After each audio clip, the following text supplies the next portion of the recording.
인생에서 7가지 이상의 배역은 사절하라. 프랑스의 축구선수 지네딘 지단은 재산이 3천억 원인데도 스포츠 매니지먼트 학위에 도전했다. 가수 아이유는 연예인으로서의 특혜인 대학교 특례 입학을 거절했다. 대학은 더 열심히 공부하려는 사람들이 가는 곳이라는 생각에 포기했다고 한다. 그리고 오히려 열심히 다니지 못할 자신이 들어가면 누군가 한 명이 떨어지는 것 아니냐고 반문하여 기특하다. 대학교에 가지 않는 대신 그냥 노는 것이 아니라 화성학도 배우고 작곡 공부도 열심히 해서 더 멋진 사람이 되겠다며 반대하시는 부모님을 설득했다. 6년간 판소리를 공부해온 14살 라니는 성인 국악인도 어렵다는 수군가를 3시간 30분에 걸쳐 완창했다. 사실 힘든 길을 택한 자신을 걱정하는 부모님의 마음을 모르는 것은 아니지만 자신이 가장 좋아하는 것이어서 오늘도 열심이다. 검사 출신으로 40이 넘은 오 변호사는 검찰청 건물에서 일할 때보다 귀농 후 자연 속에서 일하는 지금 더 살아있다고 느낀다. 잘 나가는 증권맨이었던 김영준 씨는 더 이상 숫자의 압박 속에서 살기 싫어 일을 그만두고 일찍이 하고 싶던 나전 칠기를 배워 장인이 되었다. 일본으로 경영학 유학을 갔다가 아르바이트를 하면서 만난 우동계의 장인에게 반해 홍대 앞에 우동집을 열고 우동의 장인을 목표로 삼은 이도 있다.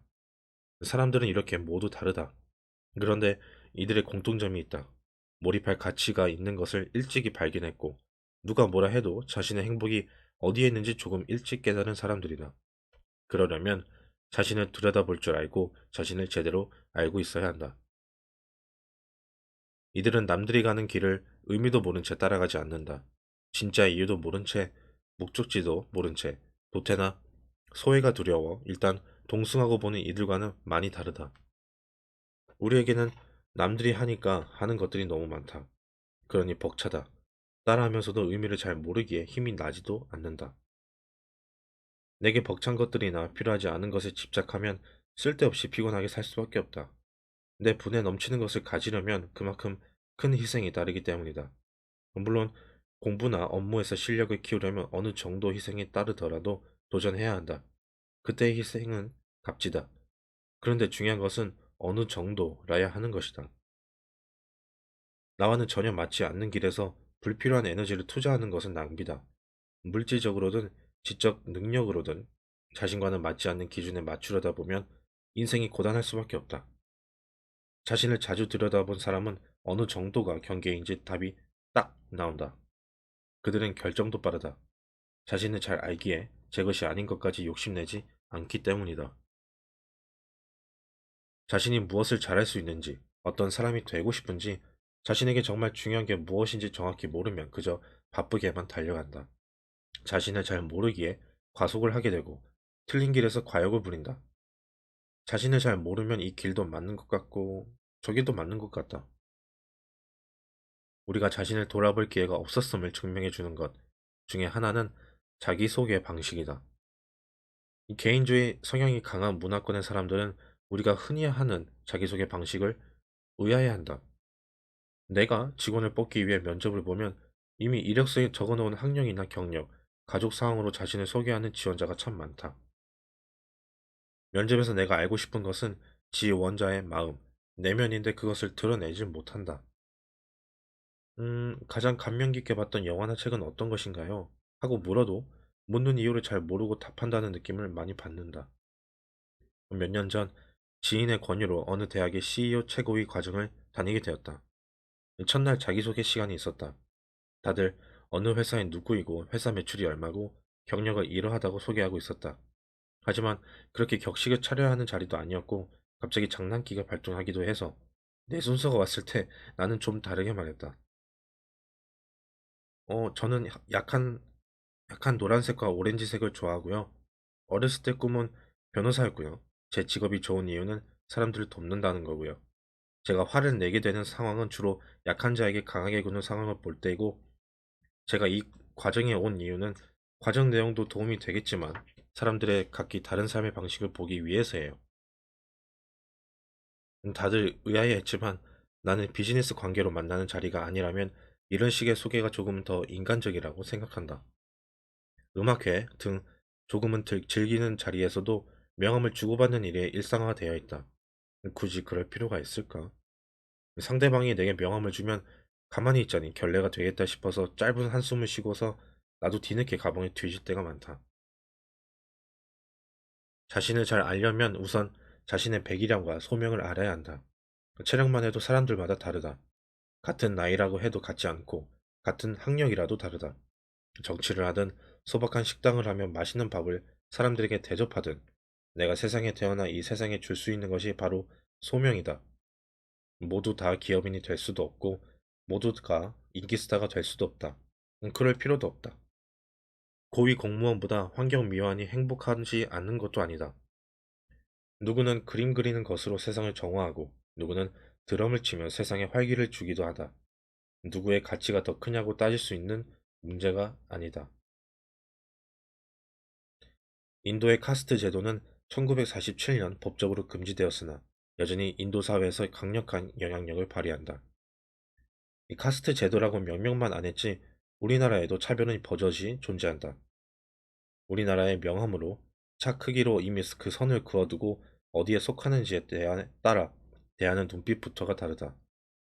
바로 이런 보이지 않는 선들이 우리를 무리하게 만든다. 내 길이 아닌 길에 끼어들어 너도 나도 가려든다. 그 좁은 길을 가려니 옆으로 떨어지고 뒤로 밀리며 스스로 패배자가 되기도 한다. 사실 다른 길도 많은데 고속도로만 고집하고 1차선만 가려고 한다. 어느 날 교육 상담을 맡고 있는 직원이 내게 윤기항 씨를 아느냐고 물었다. 그 이름을 어떻게 아느냐고 되물으니 전화가 왔었다고 한다. 그녀는 1993년 우리 회사를 시작할 때의 첫 직원이었다. 그녀가 퇴사하고 몇 년 뒤 그녀의 결혼식에서 다시 만났는데 그 후로 꽤 오랫동안 연락이 뜸했었던 터다. 회사를 시작하기 전부터 사전에 의뢰된 강의가 이미 1년치를 넘었고 더구나 어느 대기업의 전 직원 매뉴얼을 만드는 일로 단 3사람이서 참 많이 고생하던 시절이었다. 나는 하루 종일 이어진 강의가 모두 끝나면 저녁 7시에 다시 회사로 들어와 밤 늦게까지 매뉴얼을 만들었다. 잊지 못할 일도 있다. 과로로 매일 체중이 줄다 보니 어느 날 용인에 있는 어느 대기업 연수원에서 강의를 마치고서 담당자의 배웅을 받으며 주차장으로 걸어가는데 갑자기 구두가 벗겨졌다. 발마저 살이 빠졌나 보다. 그날의 민망함을 생각하면 지금도 종종 웃음이 나온다. 귀양 역시 고생이 참 많았다. 한 번은 새벽까지 일하다가 회사에서 함께 잔 적도 있었다. 성실하고 싹싹하여 마음에 들었고 신뢰가 갔다. 그런데 어느 날 그녀가 사직서를 내밀었다. 그녀는 당황해하는 내게 사장님과 일하는 것도 너무 좋죠. 근데 메이크업 아티스트가 되고 싶은 꿈을 접을 수가 없어요. 여기서 많이 배운 만큼 꼭 꿈을 이루고 찾아뵐게요. 라고 말했고 나는 그렇게 그녀를 보내주어야 했다. 20년이 지난 어느 날 반가운 마음에 직원에게 전달받은 번호로 귀양에게 전화를 거니 그녀는 유명한 외국계 화장품 회사의 차장이자 소망하던 메이크업 아티스트가 되어 있었다. 전화번호 바뀌고 연락이 안 되더니 이제 연락했어? 지금 정도면 그래도 좀 성공한 거라 여겨져서 회사 떠났던 죄송함을 갚을 수 있을 것 같아서요. 그러면서 그녀는 자신의 회사 간부들을 대상으로 한 강의를 의뢰했는데 그 강의에서 그녀와의 인연을 이야기하다가 나는 그만 훌쩍이고 말았다. 내게 대형 프로젝트 의뢰가 들어온 것보다 그녀의 연락이 내게 더 기쁜 일이었기 때문이다. 회사의 규모를 더 키우려면 몇 년 전에 나는 이제 없다. 그보다 귀향의 연락처럼 직원들이 그만두더라도 떠난 직원들이 잊지 못하는 회사, 많이 배우고 가는 회사로 기억해 주는 것을 더 가치 있게 여긴다. 나는 이제 나를 잘 안다. 자신을 잘 알면 쓸데없는 길에서 무리하지 않아 좋다. 귀향 역시 일찍이 자신을 잘 알았기에 오늘이 있을 수 있었다. 그래서 더 기특하고 기쁘다. 자신을 잘 알려면 뭔가에 최선을 다해 자신을 쏟은 후에야 답을 얻을 수 있다. 그 길인지 아닌지는 점쟁이가 알려주는 것이 아니라 그 길에서 노력해본 뒤에 자신이 아는 것이다. 맞지? 재미가 없거나 최선을 다하고 싶지 않다면 그 길은 일찍 빠져나와야 한다. 그렇게 세상에 많은 직업들이 자신에게서 하나씩 정리되어야 한다. 무리하지 말자는 말은 행여 꿈도 목표도 하향 조정하는 것이 아니라 자신에게 맞는 꿈을 갖자는 것이다. 자신의 안경, 도수나 렌즈 색깔도 살펴보아야 한다. 그것이 바로 자신을 제대로 보는 것이다. 안경 도수가 너무 높거나 렌즈 색깔이 진하면 세상 사는데 참 고달프다. 남들이 자신을 괴롭히는 것 같지만 사실은 자신의 딱딱한 잣대가 늘 자신을 치는 것이다.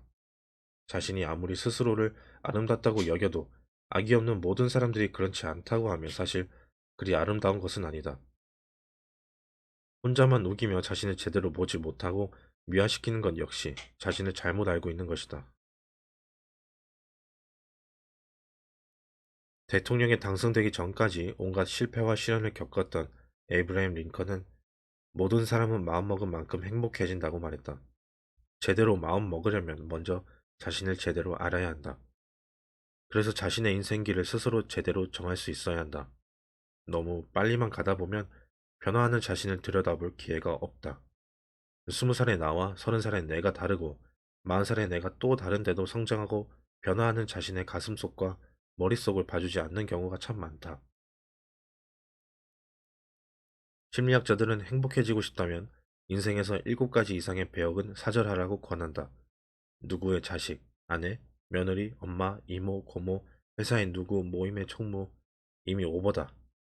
개인의 능력 차에 따라 다소 차이는 있겠지만 무리하면 곧 탈이 나는 것은 분명하다. 무리하기 이전에 자신을 제대로 들여다보고 자신을 제대로 아는 것.